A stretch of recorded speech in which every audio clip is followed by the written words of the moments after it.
Hello, am I audible to everyone? Very good morning. Uh, Hello, this is Indra. Yeah, I can hear you.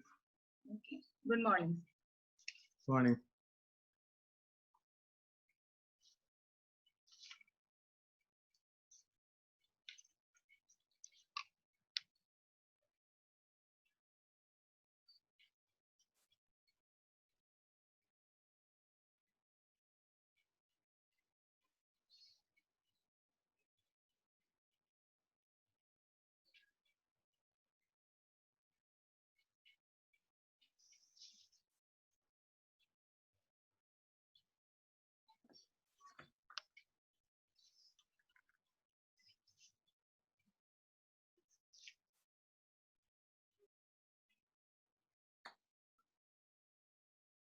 Dr. John, should I start sharing my screen or do you have an introduction for that? Yeah, I will be giving an introduction. We had present, we have got only 6 participants. I'm just waiting for more participants to join in. Maybe Sure. within 5 minutes we can start. Sounds good. Okay.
I request everyone to keep on mute mode.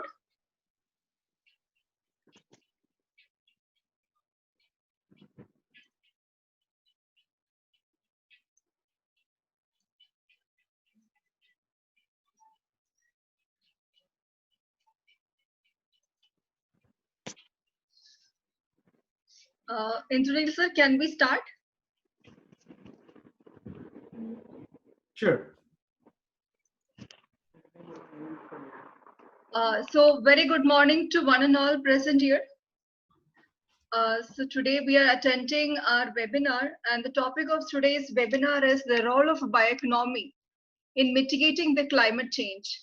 With great privilege, I would like to introduce today's resource person, Dr. Indroneil Ganguly. He is an associate professor and associate director at University of Washington School of Environment. Years he has doing exclusive research, and the focus area of his research is wood products, trade and environmental evaluation of traditional innovative wood products, woody biomass based biofuels, etc. And he has conducted research in India, China, Vietnam, Japan and Thailand, exploring trade and environmental policies. He has published more than 300 peer-reviewed research articles, and over in very good articles, and he has written, and he's claimed as a very good researcher in the field of environmental sciences. So he teaches environmental economics and applied biostatistics at University of Washington.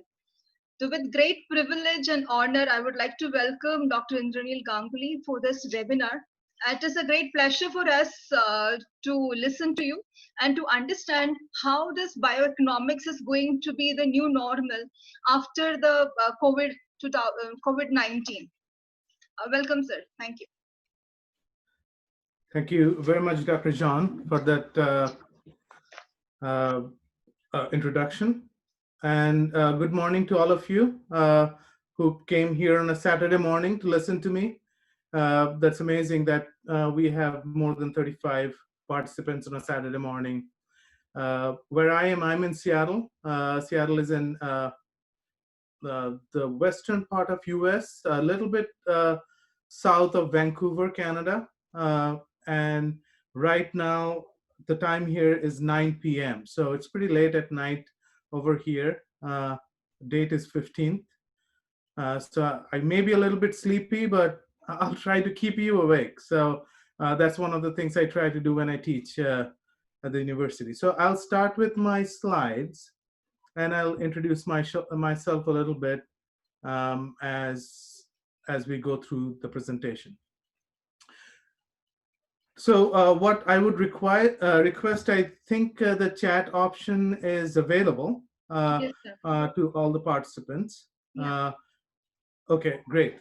So if you have any questions during the presentation, please feel free to put those questions on the chat. 20 minutes or 25 minutes into the presentation, I'll pause and I'll maybe spend 5 minutes in looking at the questions and trying to respond to those, and then go back to my presentation.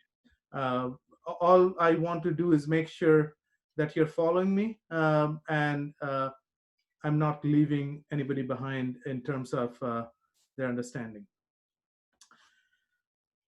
I hope you guys can see my screen. Yeah, perfect.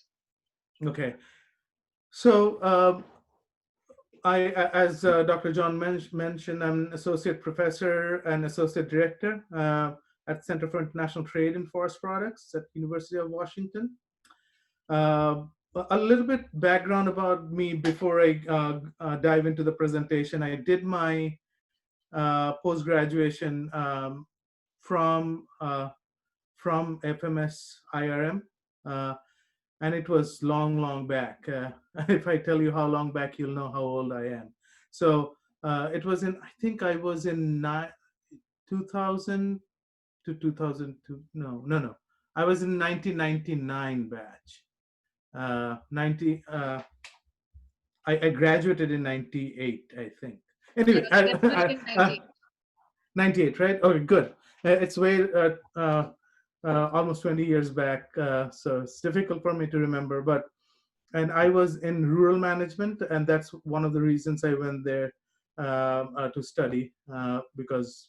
And then after graduating, I started with CAPART, which is a ministry of employment, Indian government, and I got that job through campus interview. Um, uh, within after finishing my initial appointment at Kapart, I actually left Kapart a little bit early and started working with an NGO, and that is the time when I started getting more involved in forestry. During my after my MBA, I worked almost for 3 years, and then I decided I wanted to get a degree in forestry, and that's when I came to the US, got a PhD here in forest products and marketing. And but now over time I have gotten more and more involved in environmental assessment of forest products and bioeconomy. I do a lot of international trade research, but most of my international trade research is associated with bioeconomy and uh, and different renewable energy policies that countries around the world has, and I'll talk about that in a little bit.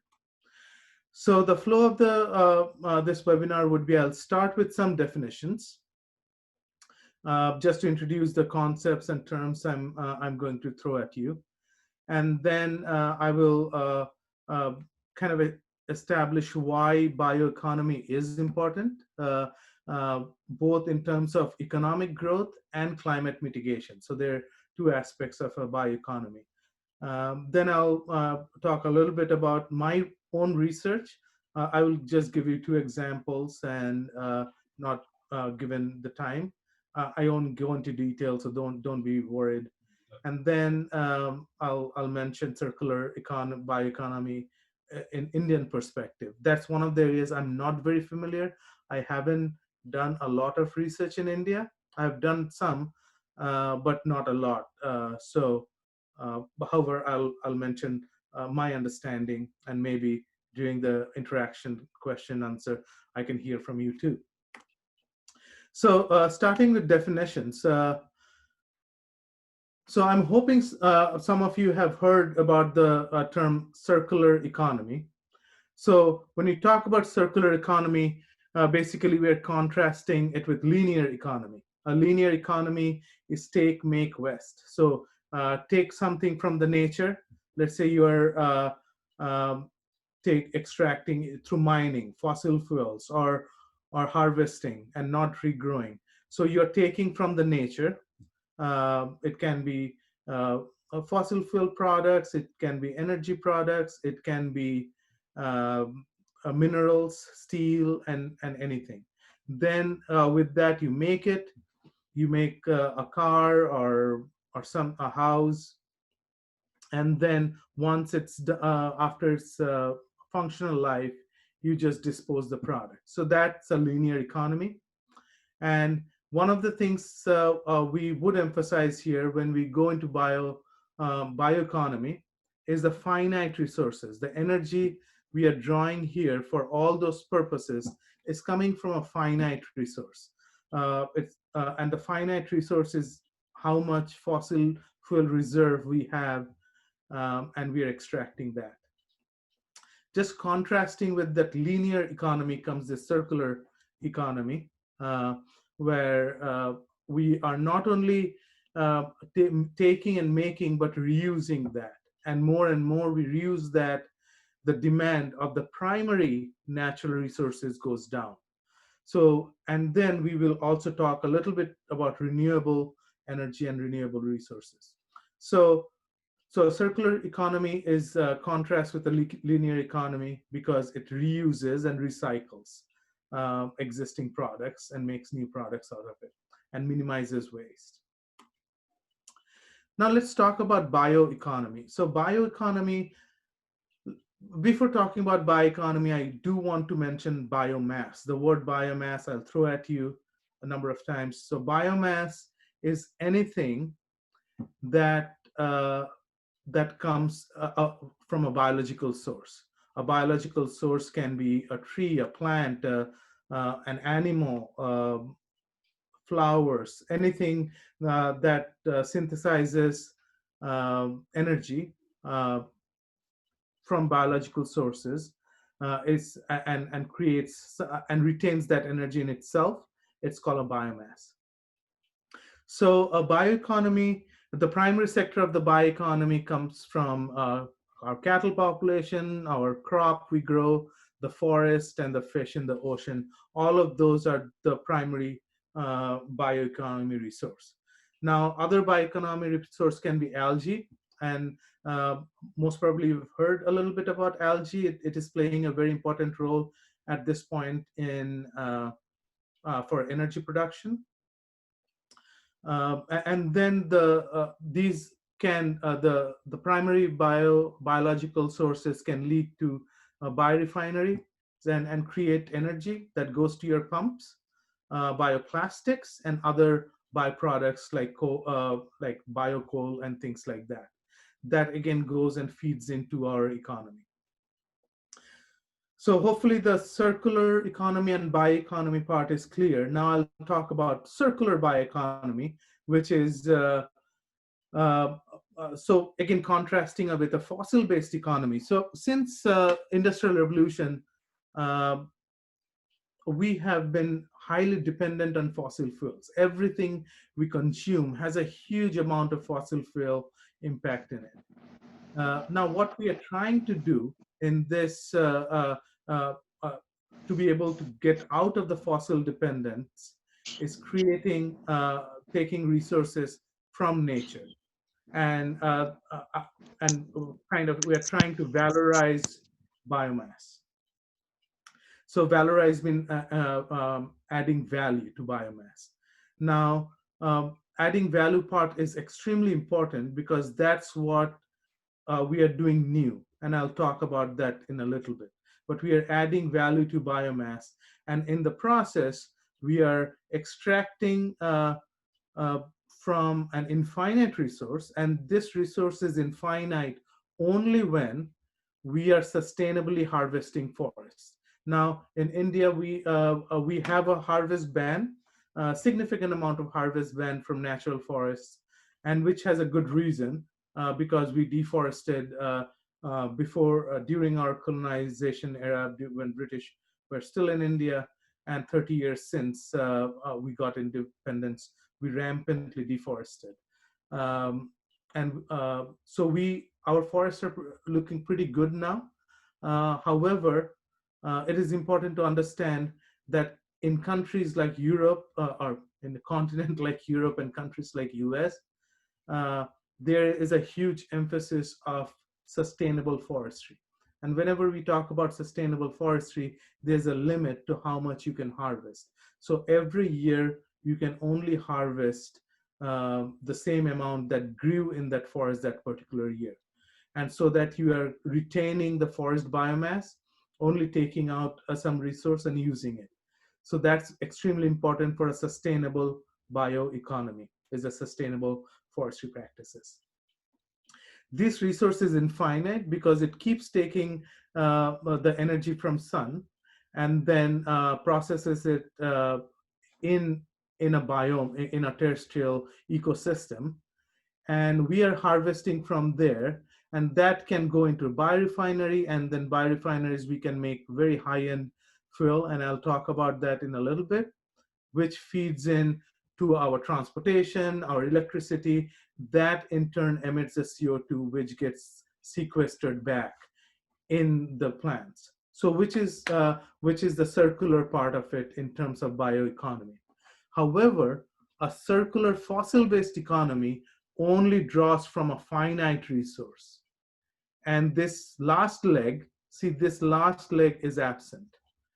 The CO2 that we emit, there's no mechanism within the fossil-based economy to sequester it back.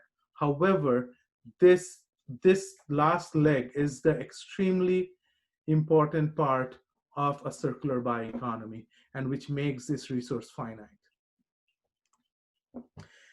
Now, again, I'm sure you guys know about global warming and anthropogenic global warming. Anthropogenic means human induced or human caused global warming. So let's say, what is global warming? I'll just give you like a 1 minute overview of global warming. Bear with me. Um, so when the radiation from sun reaches the earth, it comes as a very high frequency radiation, very small wavelength, short wavelength, high frequency radiation. It just penetrates through our atmosphere when and straight hits the surface of the earth. When the sun's radiation comes to the earth, it does not warm up our atmosphere. The warming up of our atmosphere happens when the rays of the sun hits the surface of the earth. The surface of the earth gets heated up, and in turn, the earth's surface re-radiates back the energy. Now, when the earth re-radiates back the energy, it radiates at a lower frequency, higher wavelength, and that kind of energy goes and energizes the carbon, CO2 molecules, which is one of the greenhouse gases. There are a number of greenhouse gases in the atmosphere. So these CO2 molecules gets agitated and they gets heated up. And these molecules then in turn starts radiating more heat and energy, and it bounces back between the different CO2 molecules and greenhouse gases. So this bouncing back and forth of energy in the um, in our atmosphere is important for maintaining the temperature of the earth. Let's say these greenhouse gases is extremely important for our survival, because had there been no greenhouse gases, we would have frozen to death. There wouldn't have been any life on the earth. So that's very important. Now, let's see what's happening. That's the greenhouse effect I just mentioned. Uh, the second part is the anthropogenic emission part. Anthropogenic is human caused emission. So this fossil fuel emission, whenever we drive a car, the factory produces something, it emits CO2 and other greenhouse gases in the atmosphere. Now, where does this carbon come from? The carbon of the CO2 come from? This carbon comes from fossil fuels. Fossil fuels were trapped under the surface of the earth for millions and millions of years. Now we are digging that up and emitting that back in the atmosphere. That CO2 molecule that is coming out of the tailpipe of our car did not exist in the atmosphere before we drove that car. So the moment we drove that car, we are emitting that CO2 in the atmosphere. So, and over the years, we are driving more and more, we are burning more and more fossil fuel. So there are some natural systems that sequester back the carbon back in the terrestrial system out of the atmosphere, but we are emitting at a faster rate. As we are emitting at a faster rate, what's happening, our atmosphere on this side of the equation, uh, our atmosphere has a higher abundance of CO2. Now, remember what I said here, that when the heat radiations tries to leave the Earth's surface, it agitates that CO2 molecule, and they in turn radiates more heat. So now that agitation is happening more and more and more on this side, because we have increased the abundance of CO2 in the atmosphere. And as a result of that, our Earth is warming up. And this side, that is a normal condition. We have some greenhouse gases, which does trap some heat, but a lot of heat escapes the surface or our Earth's atmosphere in a normal situation. Now what's happening, a lot more heat keeps trapped here and a lot less heat is leaving. So we are warming up uh, the earth. So the solution is basically, what we have to do is reduce um, our emission of fossil-based CO2. And that's why I'm emphasizing on fossil-based CO2, because soon I'll talk about the biological CO2 or biogenic carbon, as we call. So let's talk about the bioeconomy and growth and climate change. By the way, the picture you're seeing here is a high-rise building made with wood. This kind of wood is called CLT, cross-laminated timber. So, and this is one of my research areas. I work on really tall buildings in British Columbia, just north of where I live in Canada. They build an 18-story building, all with wood, no concrete, no steel rebar, all built with wood. In Vienna, they have built a 24-story building. In London, they have 7 or 8 tall, more than 12-story high buildings made with wood. And that is one of the important aspects of this bioeconomy, what I'll talk about, because one of the most impactful uh, materials in this world is concrete. Concrete emits a lot of carbon to the atmosphere and contributes to a huge amount of global warming. And it's just second to fossil fuels, which is petroleum and coal products. So anyway, I'll mention it a little bit later. I won't go into much detail on this one. So again, this is a fossil-based economy, anthropogenic global warming. What's happening in a forest-based or a bio-based economy is there's some wood products is going to industries, which is getting used in the economy, but at the same time, there's somebody else is writing on the screen. Please don't do that. And then in turn, forest also decays. So this CO2 gets emitted to the atmosphere, and then eventually it gets sequestered back. However, in a fossil-based economy, it does not get tracked back into the terrestrial ecosystem. Which so if this is done correctly, we will not cause global warming and help mitigate some of the global warming that's happening. So let's give you a quick example, and I'll go and take questions. I see there's some questions. So this is, let's say, in a sustainable forestry, what happens that we prepare the site, we plant trees, the trees grow, we harvest some of the trees and let the tree grow again, and we keep on doing that cycle. During that cycle, what happens? We sequester a lot of CO2 into the terrestrial system, into the wood.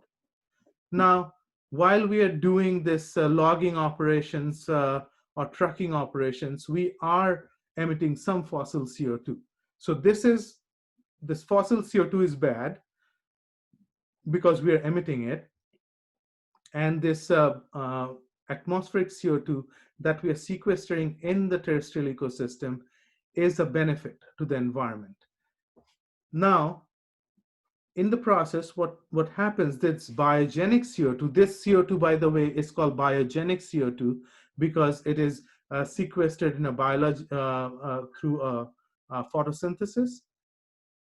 And that biogenic CO2 gets transferred into wood products. Now, when wood products gets manufactured, like particle boards or lumber, they're also, we emit a lot of fossil CO2 because we are using some coal or petroleum products to heat up the kilns and drying the wood and transportation. However, some of the CO2 that is sequestered in here also gets emitted because we are burning, and there's a huge amount of waste we are also creating, and our focus would be on this waste product. Finally, this ends up in our houses as if you're building a wood house. By the way, wood houses is all the houses out here. My house is made out of wood. I live in Seattle. Most of the single family houses are made with wood in the US and Canada. Also, desks and paper and all this are wood products, and some of the sequestered carbon is still sequestered in here. A fossil-based economy is basically we are mining, and there's a mining operation. There's a lot of emission that's happening. For example, when we um, um, uh, make concrete, we harvest limestone and calcinate it. In the process, we emit some CO2. Then we use a lot of energy. If you have ever seen steel production, you'll see how much energy it needs. And all those energy comes from fossil sources and processing. And this energy use keeps on going. So there's a lot of emission going up and up and up in the atmosphere. In this process, what's happening, I don't know if you've heard about the huge fire we had in California. If we do not manage the forest would burn. And the reason the forest would burn because the humans have changed the ecosystem. Forests don't have so much deer or elk or so that they can go and eat some of the younger seedlings so that the forest doesn't become very dense.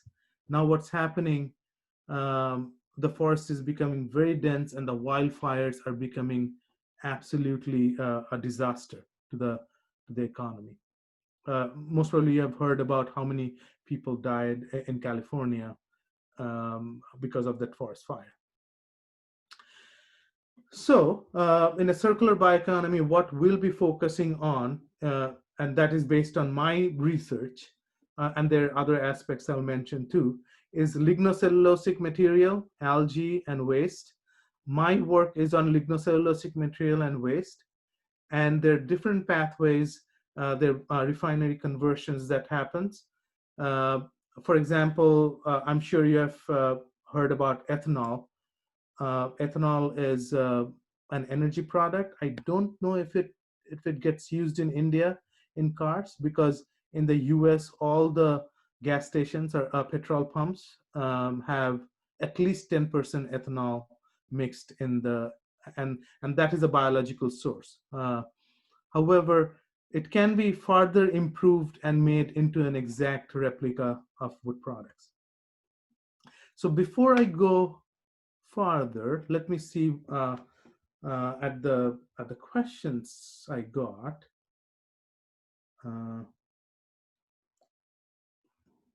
There are a few questions. One Okay, question, can you? yeah. Yes, go ahead. First question was raised by Shivang sir. So his question was related to during COVID-19, it has been observed that depletion of ozone layer has reduced significantly due to the reduced emission of carbon dioxide levels. How government should contribute in maintaining this phenomenon for human welfare? And second question, yeah. Yeah, sorry. Let me take that. That's a good observation. Actually, we just had a meeting on a UN group that I participate in, and we were discussing how there are not only greenhouse gas emission reduction. There's a significant amount of PM, particulate matter, PM 2.5 reduction all over the world. Especially Delhi has a huge reduction of PM 2.5. And the ozone layer has depletion has stopped and slowed has been observed. So this has been kind of a really good year for the environment, really bad year for us, but really good for the environment.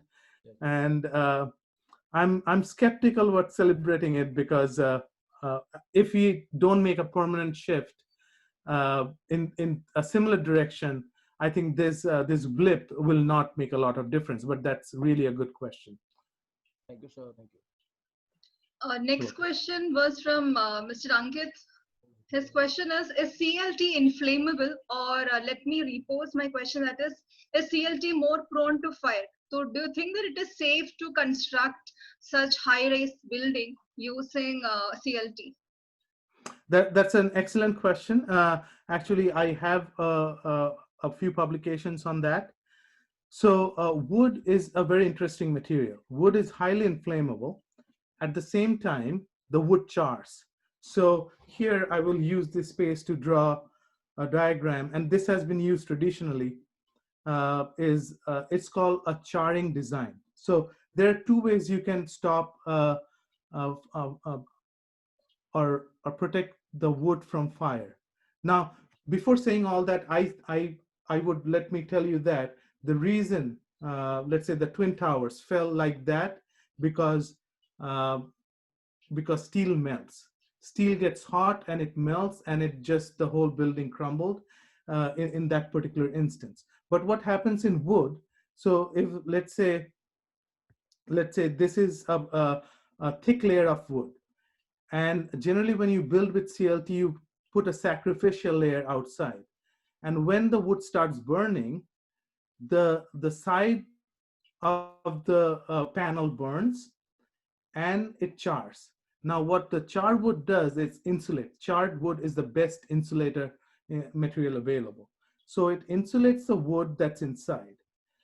And a lot of people are what they do is if they see there's a risk of fire, they actually incise the metal hinges inside wood because the charred wood actually protects it. So you put a sacrificial layer.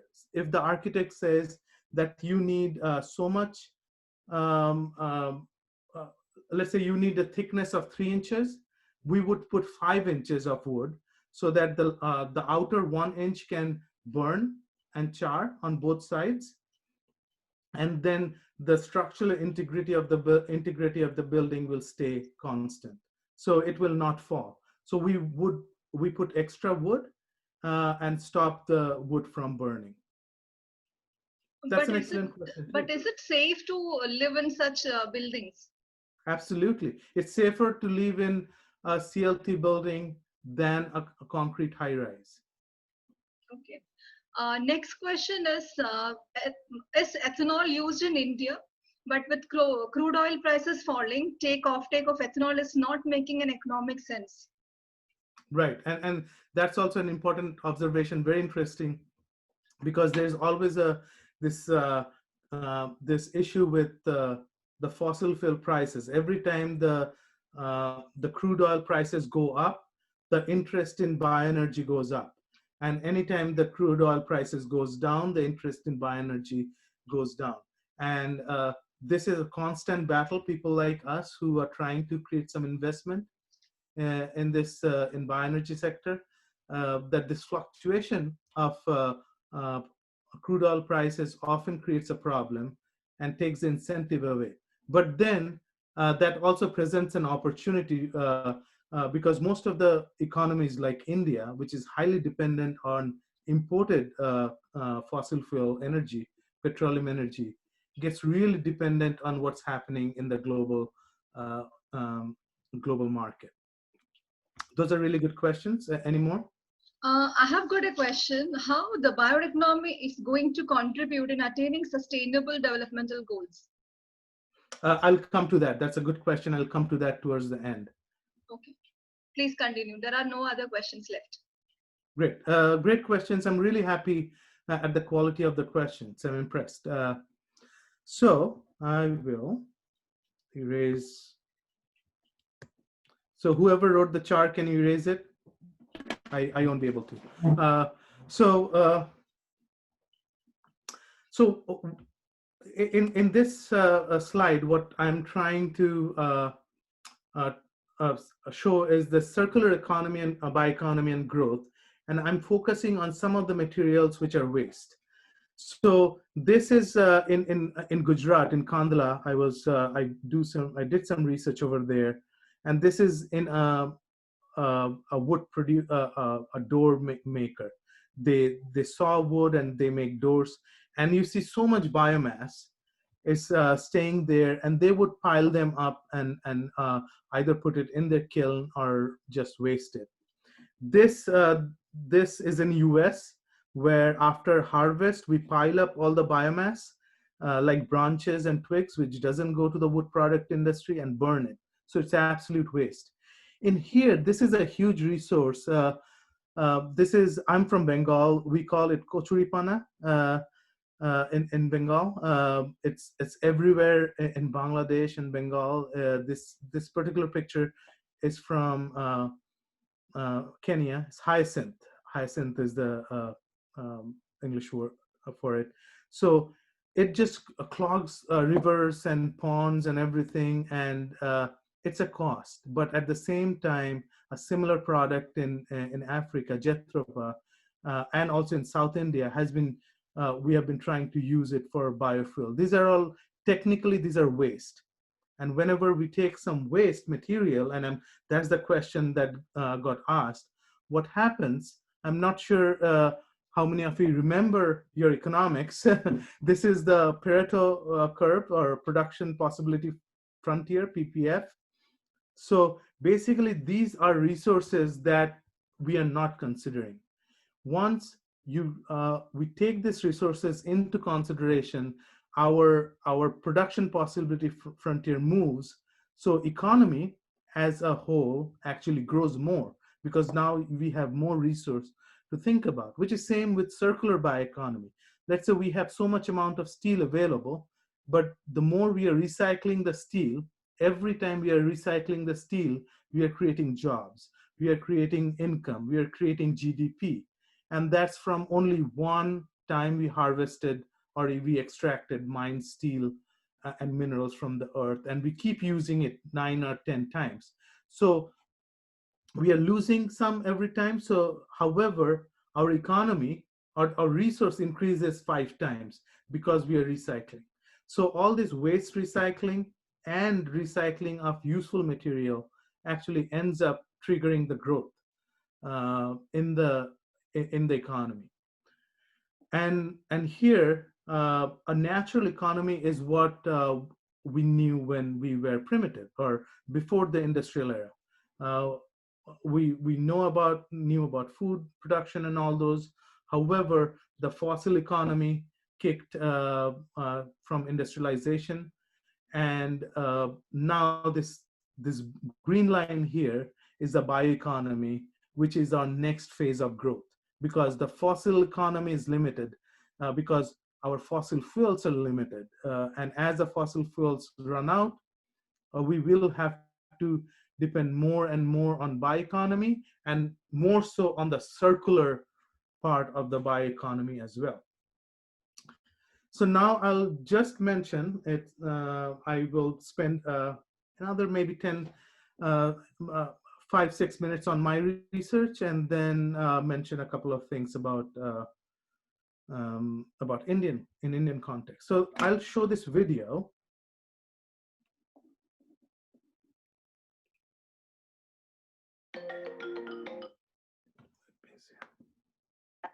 Next conversation.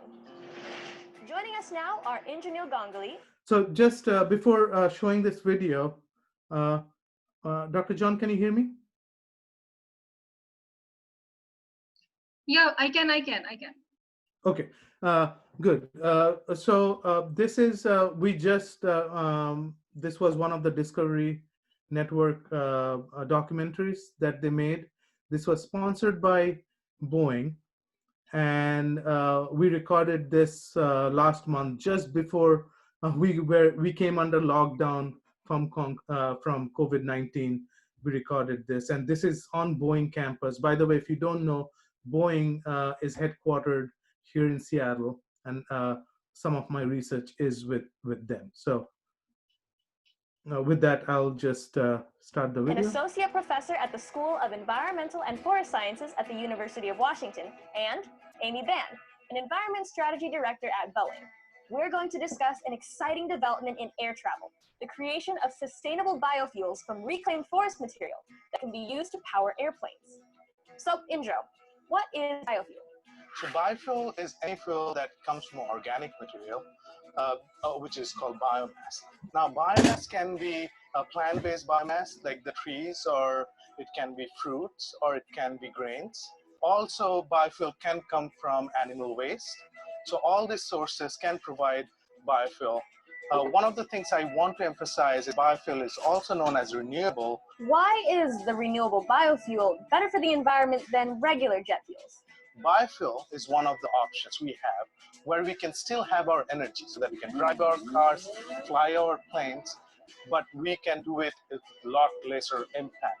Where does this biofuel come from that you're using to make the aviation fuel? We are using waste wood products, which we call forest residues, for creating that biofuel. What do you do to these forest residuals to create the biofuel? When we grow the trees go to the wood product sector for making wood products. However, not all of the trees used in the wood products industry. Almost 30% of the above ground biomass, which are basically twigs and tree tops and branches, they got left over on the forest floor. We are going and taking that waste material, which is a burden to the environment, and we are collecting that and making biofuels out of it. Amy, now I have a couple of questions for you. Sure. Why is Boeing so interested in biofuels?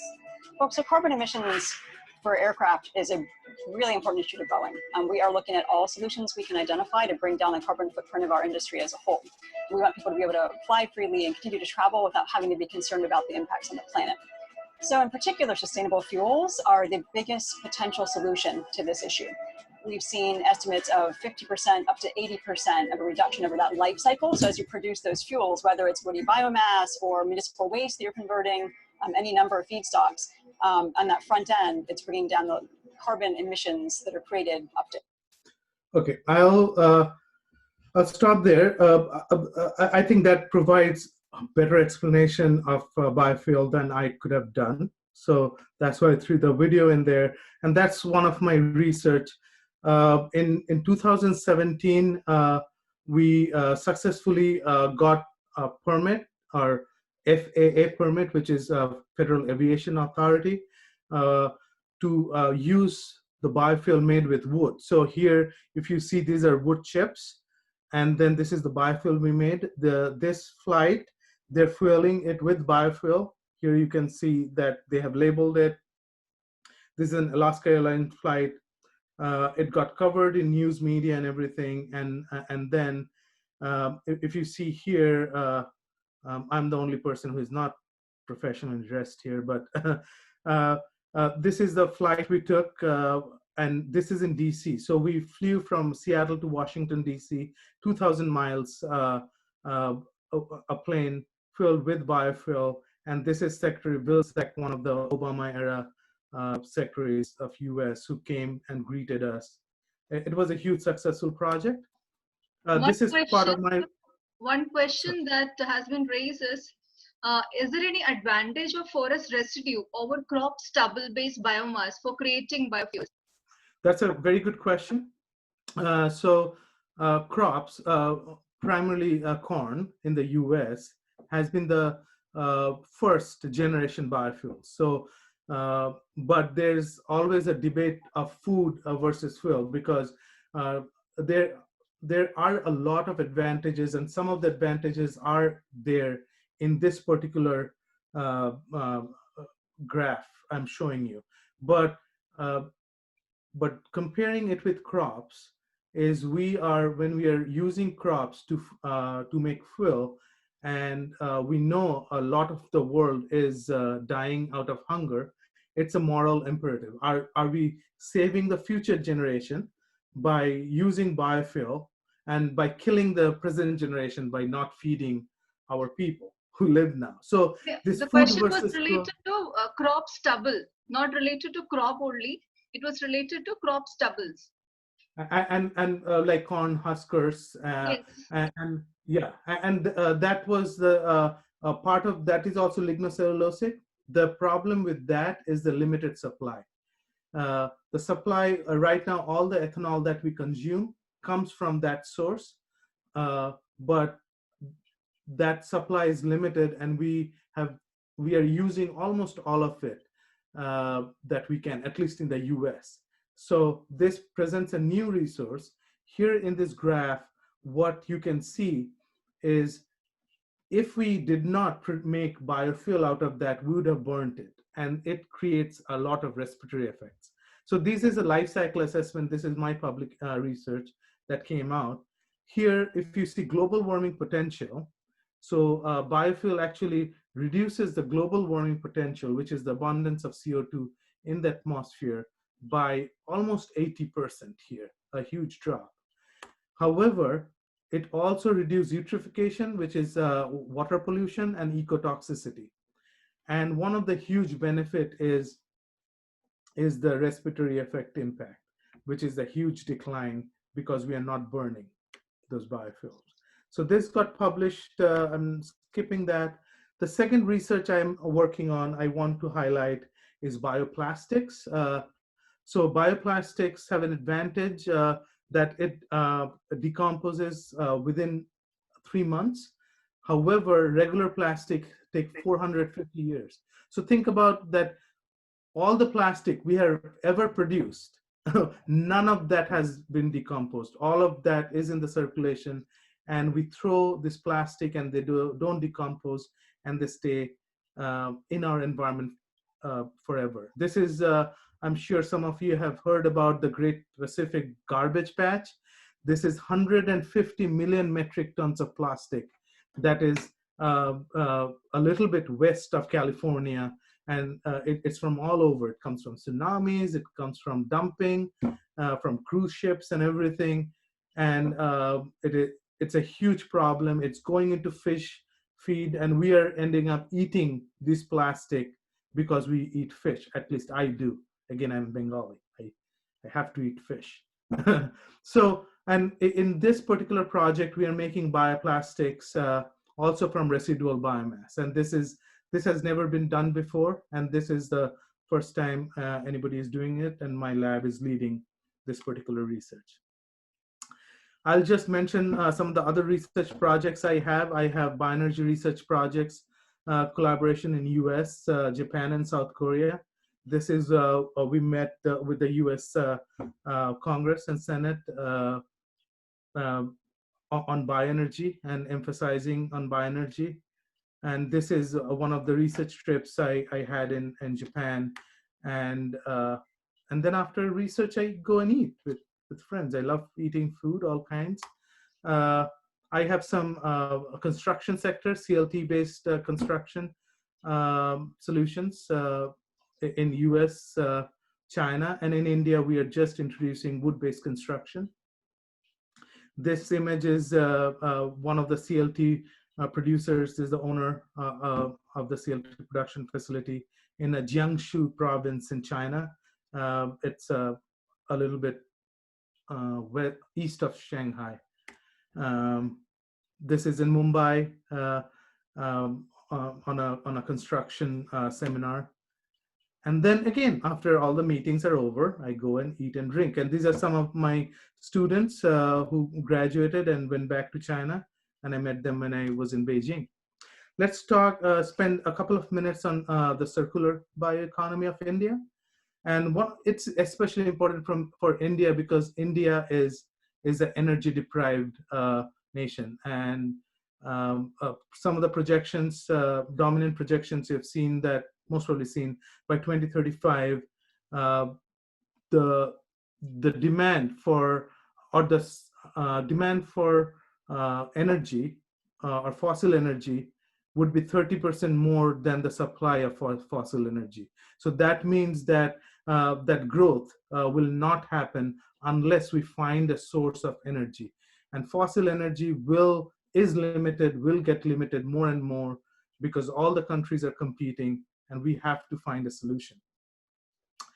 So here you see that since 1990, Europe has been reducing its overall carbon emission. China's carbon emission went up significantly, and India's carbon emission has also been going up. To comply with the Paris Accord, US or EU had a 2030 target of 40% reduction, and they're pretty much in line of doing that over here.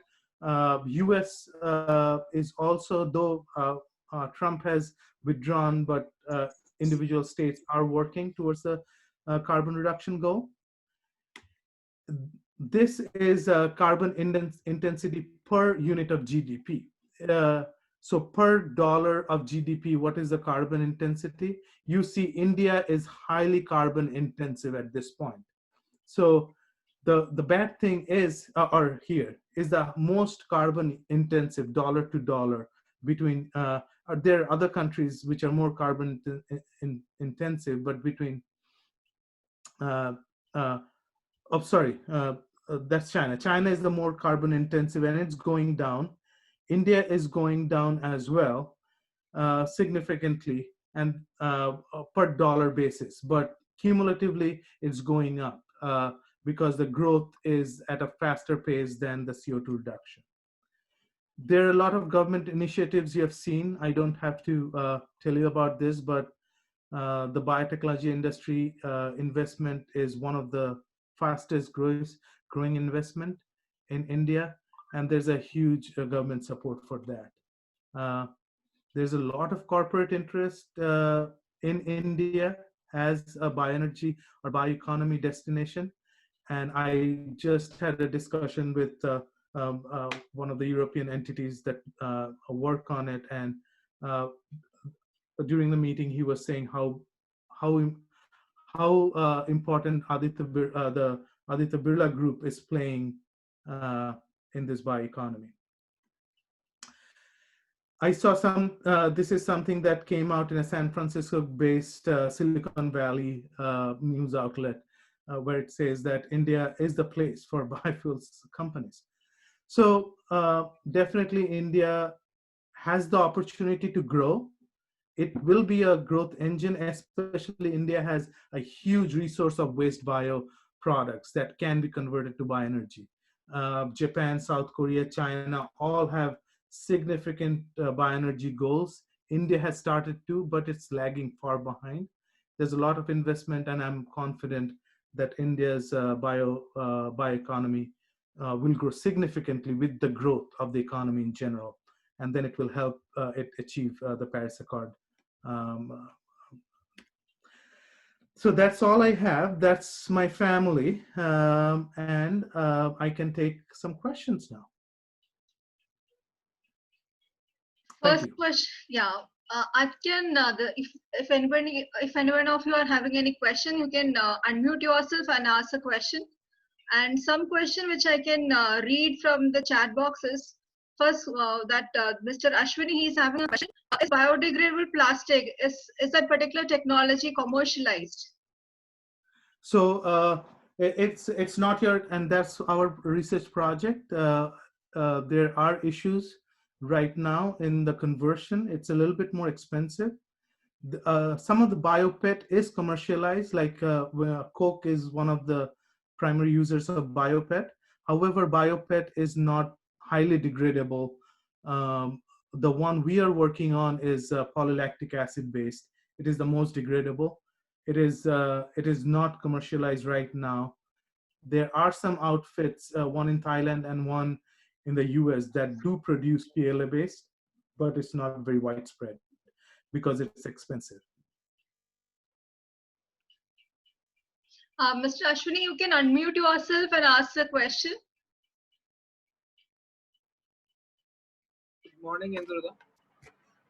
Hey, morning. Yeah, good morning. Please ask the question. Yeah, so the graph was very interesting to look at, that everywhere we look at carbon dioxide emissions per unit of GDP, and there is also a kind of unit which talks about carbon dioxide emissions per capita. Now, to kind of look at the implications at the global level as to how do we kind of reconcile with these two differences, one largely from an economic point of view, second from a demographic point of view, and how does it lead to our efforts on climate changes? Thank you. Yeah, that's a good question. One of the India per capita CO2 emission is very low because we ride a lot more buses. We don't drive too far every day. So our carbon emissions per capita is very low, but India is a big country, and we have in total we have a high CO2 emission. However, what I think this waste, if we are using a lot of this biomass and residues, a lot of that will help in reducing our carbon footprint. At the same time, in a study that we did in the US, we saw that a significant proportion of the income from these kind of projects goes to the rural population, because they are the ones who truck this biomass from this urban center, rural areas to the plant or biorefinery and whatnot.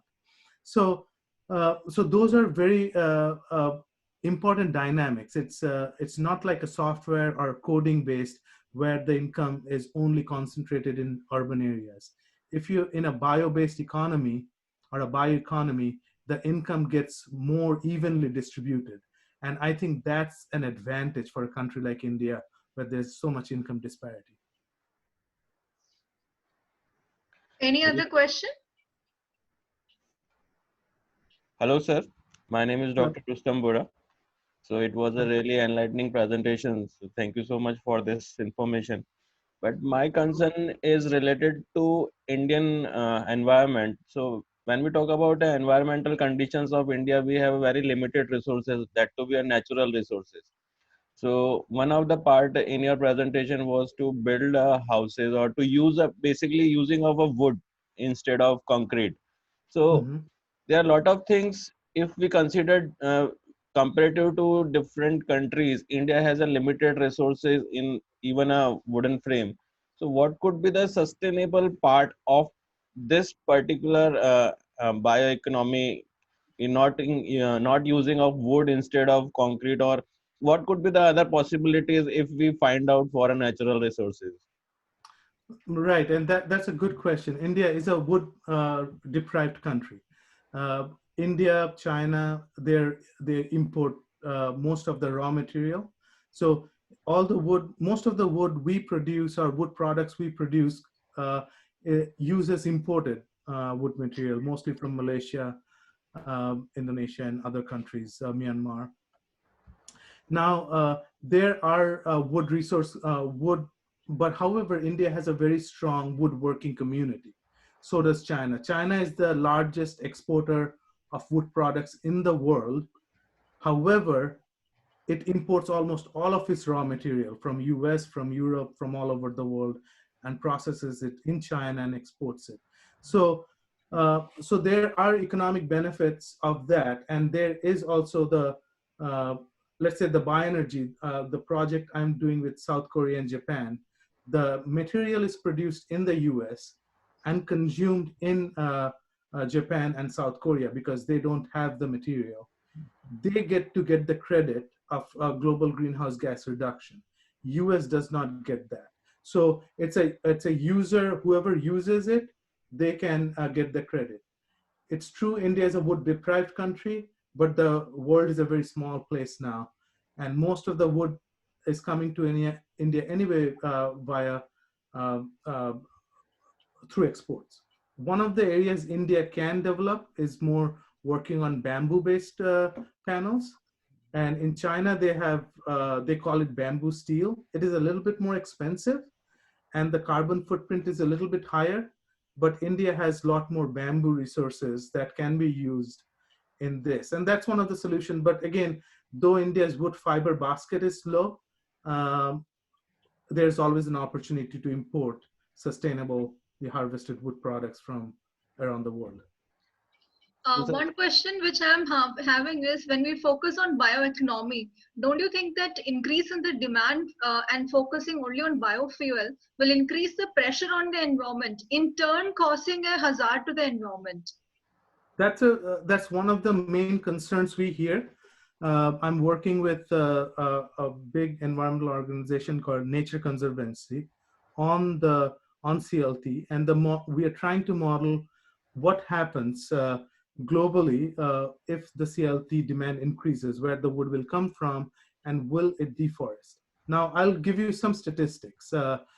So the countries where there's good, most of the areas where they have very well developed wood products industry, which has a high wood demand, are the countries where the forest has been growing. For example, Europe's forest almost doubled, and Europe's wood products industry almost doubled in the same time. So their demand has increased, but their production has also increased. In US also, the private forests have increased. So there is an economic theory that just like any other product, if you increase the demand of that product, the supply of that product will increase. One of the things we have to make sure that we don't deforest, especially in India, when India is a huge importer of wood from Solomon Islands. when they're importing from Solomon Islands, the Solomon Islands is getting totally deforested, and that's a bad kind of harvest. However, New Zealand has a really sustainable harvest system. So, and that's why at the very beginning, I said you have to make sure that it's sustainably harvested. If there is a growth of X in any particular year, we will have to harvest less than X in that particular year so that our wood product resources stay stabilized. And most of the time we do not kill. I mean, smart people don't kill a goose that lays golden eggs. And forest is a good goose that lays golden eggs. And if you go and harvest everything, we will get, will not get a lot of golden eggs for sure. Okay. Rustam sir, I think you were having some question. No, I'm definitely satisfied with his answers. So basically, his research has given a very insightful information. I really thank you, sir. One more question. I'm so sorry. One more question from my side is, when we talk about this bioeconomy, we can also think about coming with various products, rather than depending upon ethanol, or rather than depending upon crude oil for even for producing textiles and all. Can we come up with some sustainable products, even in the form of textile, or even in the form of writing material or things like that? Is there any alternative rather than depending upon the natural things? Yes. So, Example, and that's spider, the textile from spider. Yeah, Fiber. and that's exactly the conversation I was having. I mentioned the Aditya Birla Group got involved in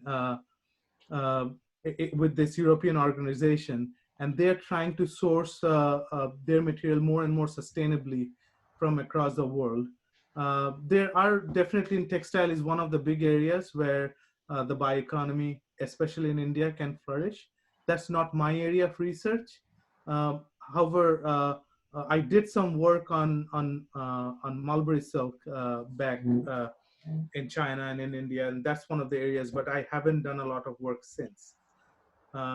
So, yeah, there are definitely options out there, and there are groups that are looking into it. Not me.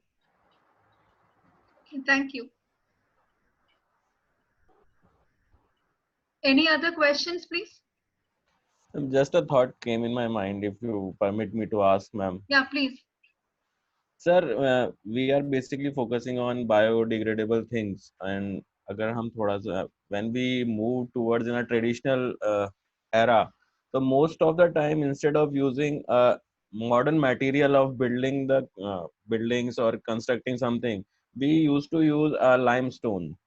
So will it be a fine to use limestone instead of wood or these type of things, which is less in nature or which takes lot of time to build, which could be a unsafe for people? Limestone is a big part of concrete itself. Cement comes from limestone. Yes. It's all it's very difficult to say what is good and what is not. I do not want to make a blanket statement without knowing. I have done a lot of research on concrete and steel and wood. However, if you think building with bricks or stone without, so when we make cement, we emit two kinds of CO2. The CaCO3, which is the limestone in there, it gets broken up, and a lot of CO2 comes out of that, and then that goes into making concrete, and then you use a lot of fossil energy. Okay. So if you can somehow reduce the emission of CO2, and how you, if you think about least processed material, and that may help. Thank you, sir. Thank you, ma'am. Yeah. Thanks a lot. Is there any other question from any other participants? No, ma'am.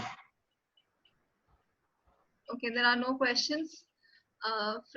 So I think this particular session was very informative, because when you talk about the future of the economics. It is going to be a bioeconomics, and we have to focus on various sources through which we can ensure the sustainable development of various. One last question before you wind up. You have to answer one question from my side as well. That was the last question. How this bioeconomy is going to contribute in attaining the sustainable development goals? That's the last question from my side. Europe, most of Europe's focus right now, almost the only focus is to be able to achieve their Paris Accord agreement. I mean, I'm sure if you guys are aware of the Paris Agreement. Yes, sir. So they are completely dependent on different aspects of bioeconomy. One of the areas they're trying is energy, is definitely one. They're replacing their fossil-based energy with wind, solar, which are not necessarily bioeconomy, by the way, but still renewable. So wind, solar, and then other bio-based energy, wind, solar, hydro, and then the bio-based ones, like the ones I discussed. We are trying to build with cross-laminated timber so that we are displacing concrete, which is one of the most impactful material in the world. And those are the primary ways, and they're emphasizing on the reuse. They are reusing their municipal waste significantly. They're using some of the new buildings they're building are completely powered by their own municipal waste. In Seattle, there's a building called Bullet Foundation, and they collect the municipal waste of all the residents, and they create energy and then feed energy back into the building. So, and the building has been completely self-sufficient on, it's a 4-story building, and I think 30 residents, and they produce their own energy by their waste. And they trap all the water that falls on the roof and filters it, and that ends up being their water they use. So there are a lot of ways you can think about reusing the material without creating an impact. And bioeconomy plays a significant role, but not the only role. There is a huge opportunity to reuse our waste in different kinds of ways. Okay. Thank you, sir. So since there are no more questions from the side of our participants, I would like to thank you for coming down and actually providing us with all the knowledge related to bioeconomy. It's winding up from FMS-IRM. Thank you to all the participants. It was a really eye-opening session. We can also focus upon ensuring how we can contribute in the sustainable development of our nation as well, and taking all the inputs from the researchers that is happening across the world. Thank you all the participants, and thank you Indroneil sir for sparing your valuable time with us. Thanks a lot. Thank you, ma'am. Thank you, sir. Please, if you have any unanswered questions, send me an email. I'll be happy to answer those. Okay, thank you.